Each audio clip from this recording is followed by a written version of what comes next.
जय श्री स्वामी समर्थ. मंडळी, आपल्याला कुठलीही गोष्ट तिथल्या तिथं सोडून देता आली पाहिजे.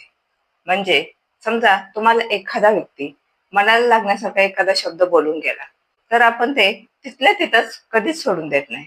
त्या गोष्टीचा आपण सतत विचार करतो.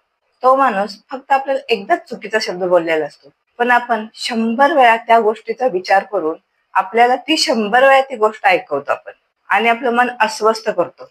म्हणून कोणी मनाला लागण्यासारखं बोललं असेल तर ते तिथंच सोडून द्या. आणि पुढचा व्हिडिओ सुरू करण्या अगोदर माझी एक तुम्हाला छोटीशी विनंती आहे.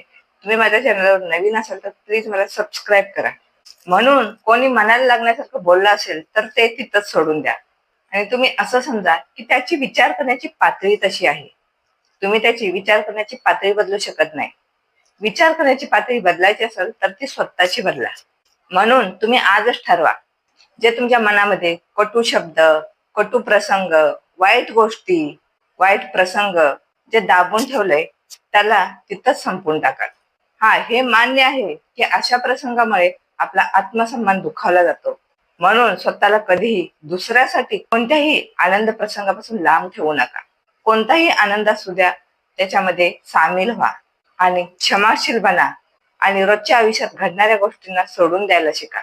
आणि आपल्याला जर हे जमलं तर आपल्यामध्ये क्षमाशीलतेचं सामर्थ्य आलंच म्हणून समजा.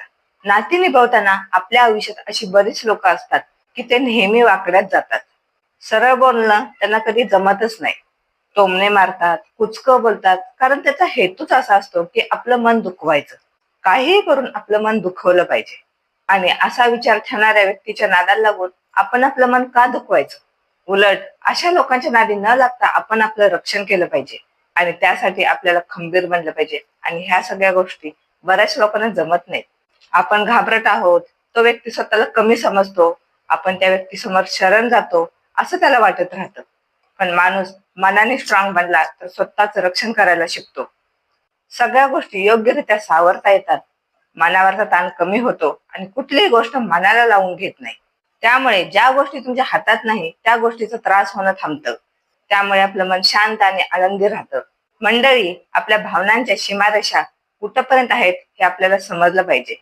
हे एकदा समजलं की दुसऱ्या माणसाला बदलणं, स्वतःचे विचार दुसऱ्यावर लादणे किंवा दुसऱ्याच्या विचाराच्या दबावाखाली येणे हे सगळं बंद होतं. ज्या गोष्टीवर आपलं नियंत्रण नाही त्या गोष्टी विनाकारण थांबवण्याची धडपड थांबते. त्या उलट माझं सुख, माझं समाधान, माझी शांती कशामध्ये आहे या गोष्टीकडे लक्ष जातं. त्यामुळे दुसऱ्यांच्या विचाराचा, वेगवेगळ्या मतांचा आपण आदर करायला शिकतो. चला तर मग आज आपण एक गोष्ट ठरवूया. भूतकाळात घडलेल्या गोष्टी, मनात रुजून बसलेल्या गोष्टी त्या आधी काढून टाकूया. हा असा वागला, तो तसा वागला, त्याने विश्वासघात केला, त्याने भरोसा तोडला, तो खोटं बोलला, या गोष्टीचा विचार करून स्वतःला त्रास करणं बंद करूया. आणि यापुढे आपण कसं वागायचं या गोष्टीवर विचार करूया. आपण कुठं चुकलो या गोष्टीचा विचार करूया आणि झालेली चुकी तिथंच सोडून देऊया आणि पुढचा प्रवास सुरू ठेवूया.